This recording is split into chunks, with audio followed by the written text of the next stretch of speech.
اللہ تبارک و تعالی وہ برکتیں عطا فرمائے گا کہ سبحان اللہ آپ کو ہر طرح کی وہ چیز جو آپ کی ذات کو نقصان پہنچا سکتی ہے، وہ آپ کی دشمن ہے، وہ آپ سے دور ہو جائے گی، وہ بے نام و نشان ہو جائے گی۔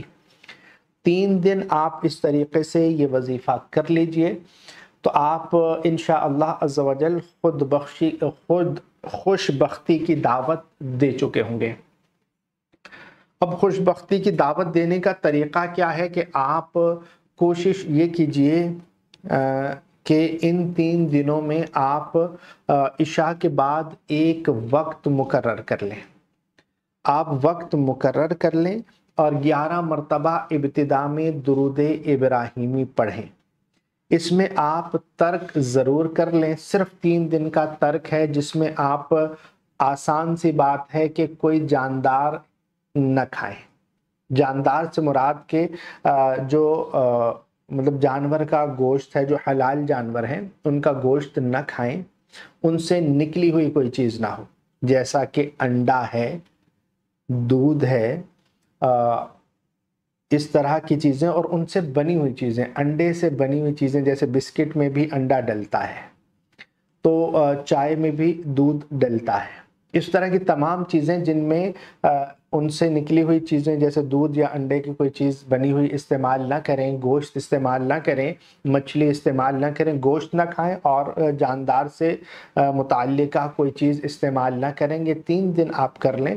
ہم بہت زیادہ توجہ کر رہے ہوتے ہیں ان چیزوں پر کہ جو کہ ترک ظاہری بتایا جاتا ہے، باطنی ترک بھی بہت ضروری ہوتا ہے۔ باطنی ترک یعنی ہم فحش گوئی سے محفوظ رہیں، زبان درازی سے محفوظ رہیں اور لوگوں کی دل آزاری سے محفوظ رہیں۔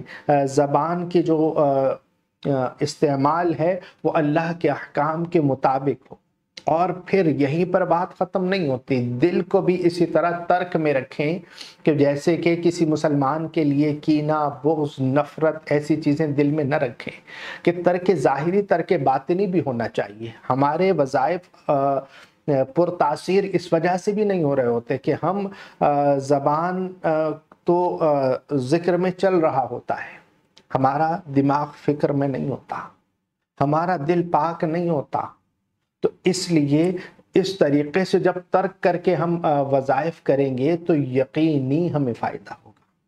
تو 3 دن ایسے گزار لیجئے۔ اس کی تعداد کیا ہے؟ اس کی تعداد ہے 1290 مرتبہ آپ نے پہلے دن پڑھنا ہے، پھر 1290 مرتبہ دوسرے دن پڑھنا ہے، اور پھر 1290 مرتبہ تیسرے دن پڑھنا ہے۔ تیسرے دن یہ پڑھنے کے بعد آپ کو ہمیشہ جب بھی پڑھنا ہے کوشش کیجئے کہ ایک ہی وقت ہو۔ اگر وقت آگے پیچھے ہو جاتا ہے تو اس میں کوئی خاص فرق نہیں پڑتا، لیکن کرنا یہی چاہیے کہ بہتر یہی ہے کہ ایک وقت ہو۔ اس کے ساتھ ساتھ آپ نے اول اور آخر درود ابراہیمی پڑھنا ہے۔ درود ابراہیمی پڑھنے کے بعد آپ اپنی محفل برخاست کر سکتے ہیں۔ اور اگر کسی کو عشاء کے بعد ٹائم نہ ملے وہ کیا کرے؟ بہتر تو یہی ہے کہ عشاء کے بعد کرے، یا اگر کوئی عشاء کے بعد نہیں کر سکتا تو کوئی ایک وقت ایسا ضرور رکھ لے، جیسے عصر سے مغرب کے درمیان بھی یہ وظیفہ کیا جا سکتا ہے۔ لیکن سب سے بہترین جو خوش بختی کی دعوت جو بزرگوں نے تعلیم کی ہے وہ عشاء کے بعد ہے۔ ہمارے پاس اصل میں اسی لیے یہ باتیں بتا رہا ہوں کہ سوالات بہت زیادہ آتے ہیں کہ اس وقت نہ کر سکیں تو اس وقت کر لیں، اسی لیے میں بتا رہا ہوں۔ لیکن جو اصول ہے، جو اصل ہے وہ تبدیل نہیں ہوتا، لیکن اگر کوئی ایسا نہ کر سکے تو آپ ایسا کر لیجئے۔ لیکن جب آپ تمام معاملات کو صحیح طریقے سے ادا کریں گے تو اللہ کے حکم سے اس میں آپ دیکھیں گے کہ آپ کو کیسے برکتیں ملتی ہیں۔ اللہ تبارک و تعالی ہمیں اس کی خاص برکتیں حاصل کرنے کی توفیق عطا فرمائے۔ یہ 27، 28 اور 29 کو کوئی نہ کر سکے پھر کی کیا بات ہے؟ ویسے تو خوش بختی کی دعوت ان 3 دنوں میں دی جاتی ہے۔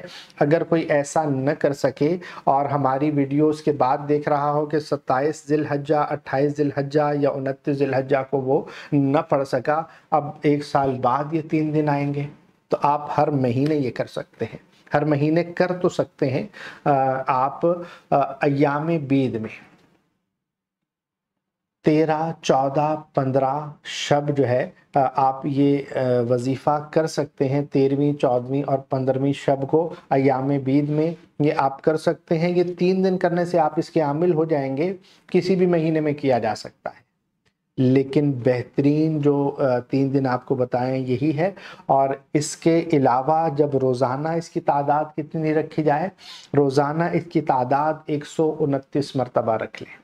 عصر سے مغرب کے درمیان 129 مرتبہ آپ یہ تعداد رکھ لیں۔